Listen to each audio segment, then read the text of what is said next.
Mesmo após a negociação com o governo federal, professores da Universidade Federal do Amazonas permanecem em greve. Esse é um dos destaques da edição de hoje, que vai trazer também: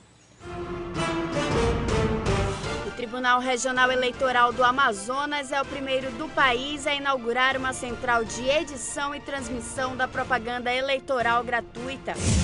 Após cheia histórica, Rio Negro aos poucos volta à normalidade.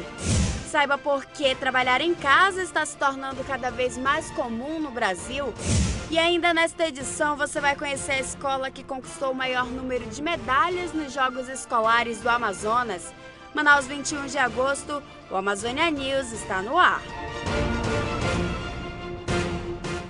Bom dia.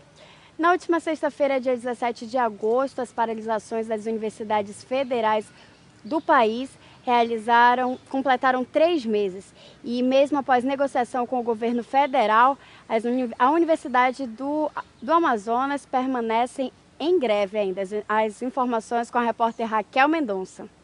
Bom dia, Jaíse. A greve das instituições federais já dura 3 meses, completou agora no último dia 17. Aqui ao meu lado está o professor Jacó Paiva, ele que é membro da coordenação do comando local de greve dos professores da UFAM. Eu gostaria que o senhor falasse um pouquinho para a gente em que pé anda essa greve por aqui. Bom dia, Amazonsat. Muito importante esse momento. Nós estamos numa fase nova, onde nosso sindicato procura que o governo volte à mesa de negociação.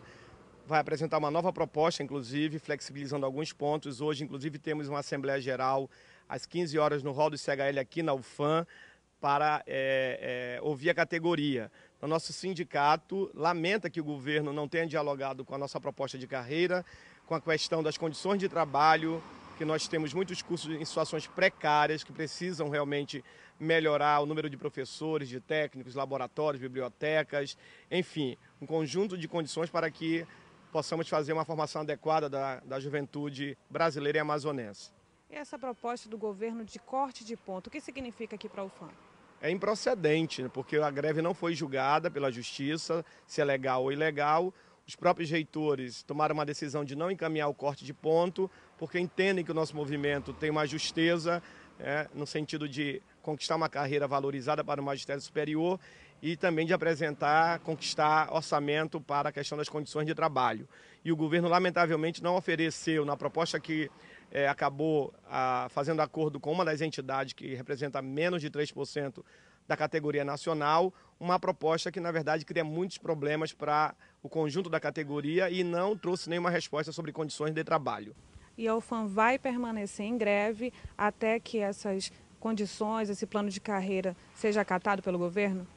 A determinação do comando local de greve é indicar ao conjunto dos docentes hoje na Assembleia de que permaneçamos em greve para forçar o governo a reapresentar na pauta de negociação uma proposta mais compatível com aquela proposta que a imensa maioria dos professores do Brasil tem apresentado. Então temos esperança que o governo seja sensível a esse movimento nacional que é forte. 53 universidades permanecem na greve com a disposição de conquistar uma carreira que valorize o magistério superior e que o governo também apresente uma solução para as condições precárias de trabalho. Ok, muito obrigada pelas suas informações. Eu volto com você, Jair. Suposta vítima de tortura em obra de usina hidrelétrica em Rondônia será ouvida hoje no Congresso Nacional. Nós vamos ao vivo agora a Brasília falar com o Wellington Lopes, que tem mais informações. Bom dia, Wellington. Bom dia, Jaíse. Bom dia a todos. Esse depoimento está sendo muito aguardado, mas não será o único hoje na CPI do tráfico de pessoas. Nós temos os detalhes com a repórter Gabriela Lafetá, que logo mais vai acompanhar de perto essa audiência lá na Câmara. Bom dia, Gabriela.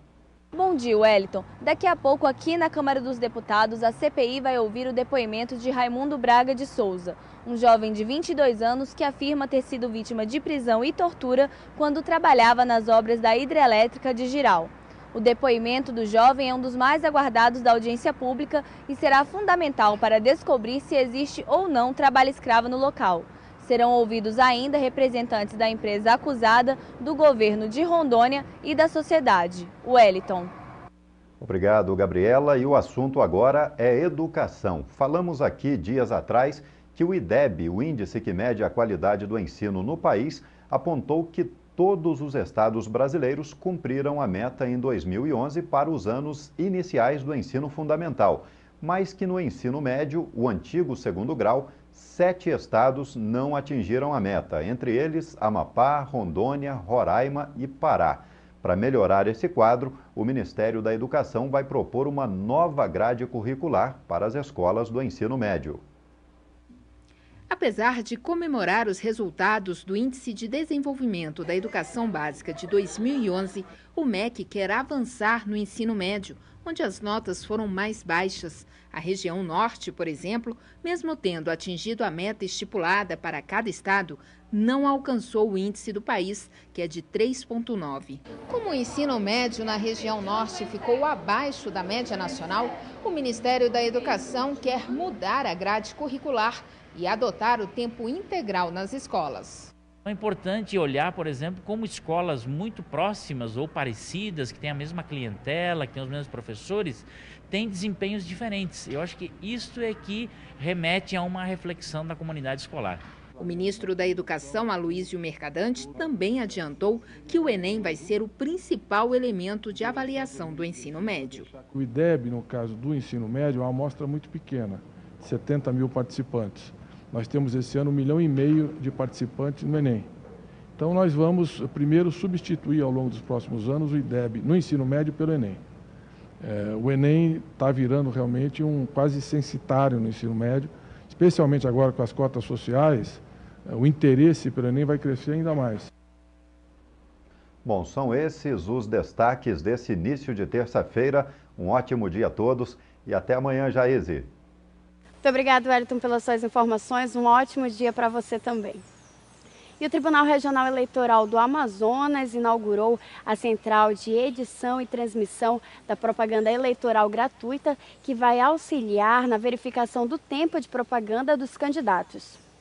A partir das 7 horas da manhã desta terça-feira, a propaganda eleitoral gratuita começa a veicular nas rádios e televisões do país.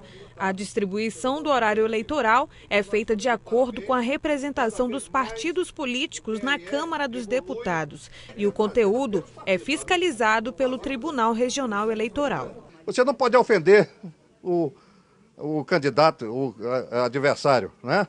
Isso é taxativo, né? É uma maneira. Mas isso, se houver essa transgressão, naturalmente, cabe a cada um dos partidos e aquele que se sente ofendido promover a ação cabível. O direito de resposta ele é feito imediatamente em 24 horas de análise pelo TRE, por nós, pela Comissão da Fiscalização da Propaganda, e em seguida é veiculado no programa seguinte. Quem decide somos nós, os 3 juízes da Comissão de Fiscalização, de acordo com a distribuição por sorteio. Por meio dessa ilha de edição, é possível verificar se o tempo da propaganda está dentro do acordo e se o conteúdo é tecnicamente viável. Manaus é pioneira neste serviço. Sem a NET seria impossível, porque eles têm um meio, que é a fibra ótica, porque nós geramos daqui e levamos para as rádios e televisão, e é escolhida uma geradora, e essa geradora transmite e as outras entram em rede.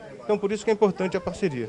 Quanto às inserções, no rádio, a propaganda será das 7 horas da manhã às 7h30 e das 12 às 12h30. Na televisão, das 13 às 13h30 e das 20 horas e 30 minutos às 21 horas. Os candidatos a vereador ocuparão o horário eleitoral às terças e quintas e aos sábados. Os candidatos a prefeito às segundas, quartas e sextas.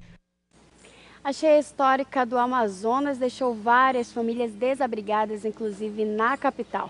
E após esse período ruim, o nível do Rio Negro aos poucos vai se normalizando.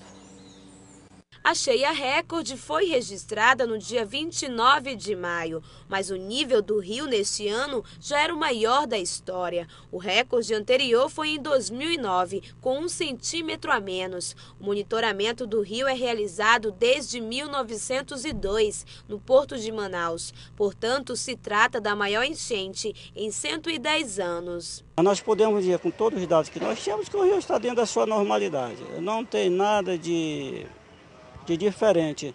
Se a gente fizesse uma comparação no mesmo dia com 2009, que foi até então era a maior enchente, O rio hoje ainda está 1,19 m menor do que na mesma data daquele ano. Então eu posso dizer que está dentro da normalidade. O rio este ano já baixou 3,45 m até hoje, que nos dá uma média de 4,31 centímetros ao dia. Em maio, o Rio Negro atingiu 29,97 metros, afetando diretamente mais de 80 mil famílias em todo o estado, além de causar transtornos para o comércio na capital. Para nós, camelô, caiu 90% aqui na Sara da Matriz, né?